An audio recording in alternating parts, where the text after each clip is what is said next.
LS steam trains, Lucifer Star steam trains. Steam trains do some very interesting things. Because of the way the piston works, when the piston goes in and out, when it goes because the way it works, because it's giving a thrust and then it's giving a pull. So basically there's a momentary drop in power and then a rise. So basically on soft tracks, on soft ground, if you're not actually on bedrock itself, if you're just on soft ground, what that equates to basically is the train is doing this little maneuver where it's going like this all the time, but ever so slightly, basically. I mean, it's not noticeable to the engineer. It's just like a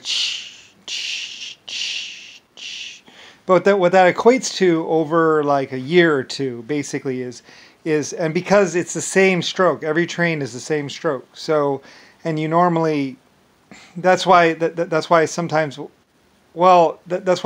some engineers will spin the wheels for a second, and what that'll do is that'll change the tune or the thing.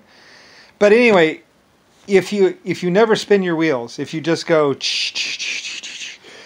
basically your tracks eventually will start doing this little maneuver. Because if you take a soft ground, perfectly level track like this and go along like this, and then you run a train along it, basically the train is doing this little maneuver kind of with the power stroke, just a little bit, and then once the track gets once you get even the slightest downward slope, because the train is so heavy, it starts to do this little indo, and then it really starts to push the track in.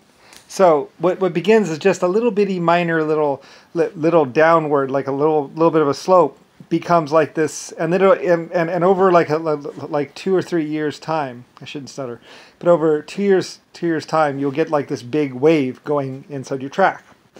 What some engineers would do is they spin the wheels a little bit, just jam it down for a second, and they would try and kind of put that downward slope, but it doesn't really help.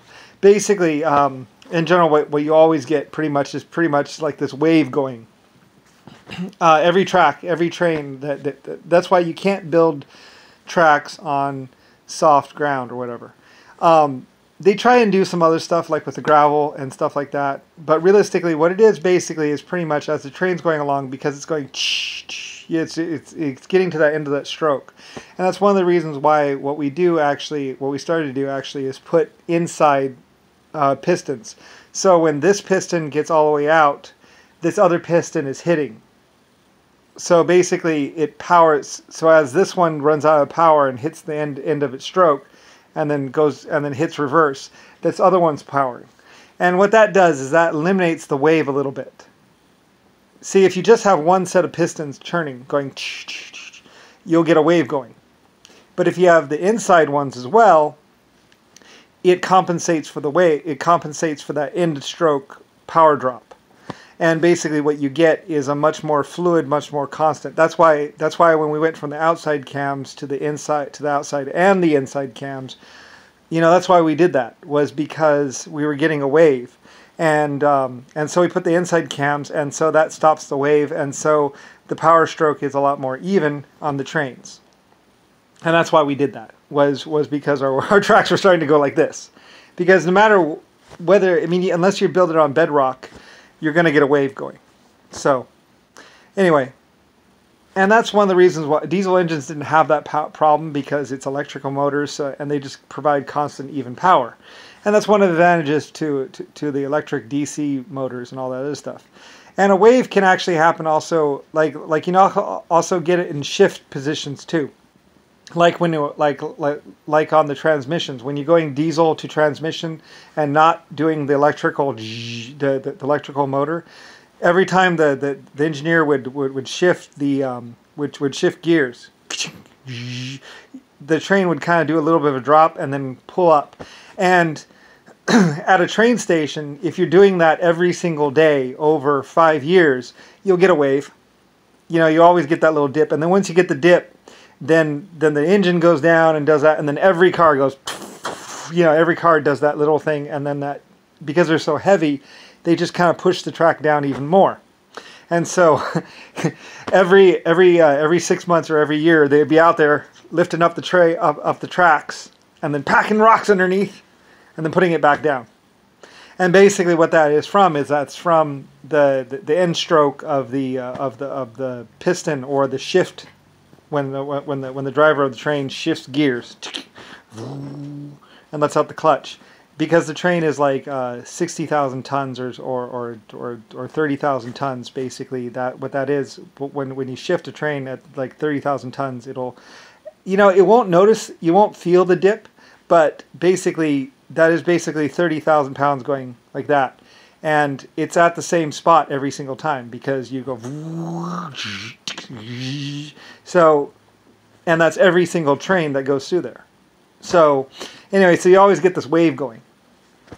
So anyway, and that's why we went with the dual cams, or the inside piston and the outside and inside pistons. So when that one piston gets to the end stroke, the other one's hitting, or the other one's mid stroke. That's right.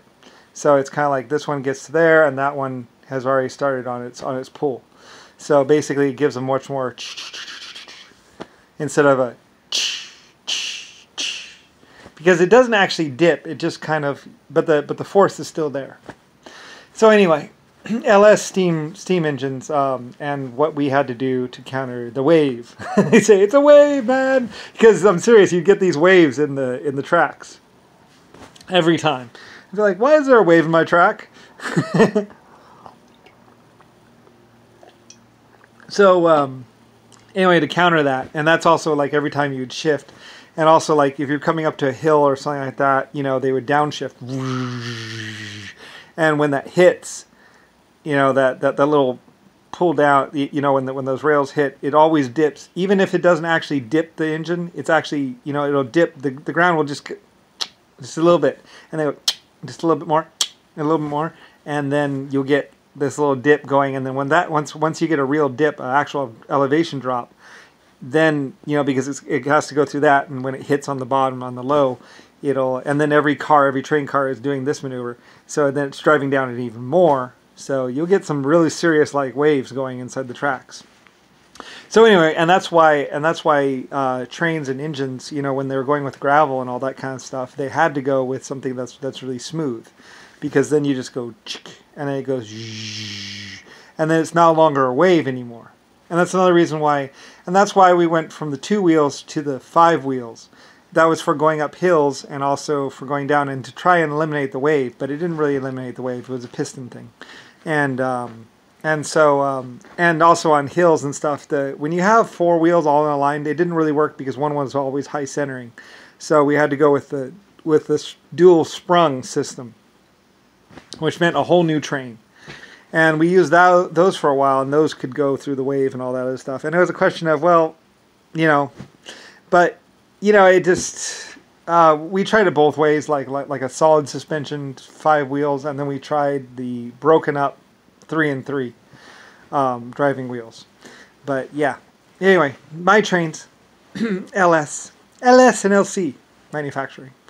Later on, when there was the Black War, or what is Mr. Brown versus LS, basically I converted my train and steamship shop into tank manufacturing, and built a bunch of tanks, and held the perimeter, as they say. We held the land. So anyway.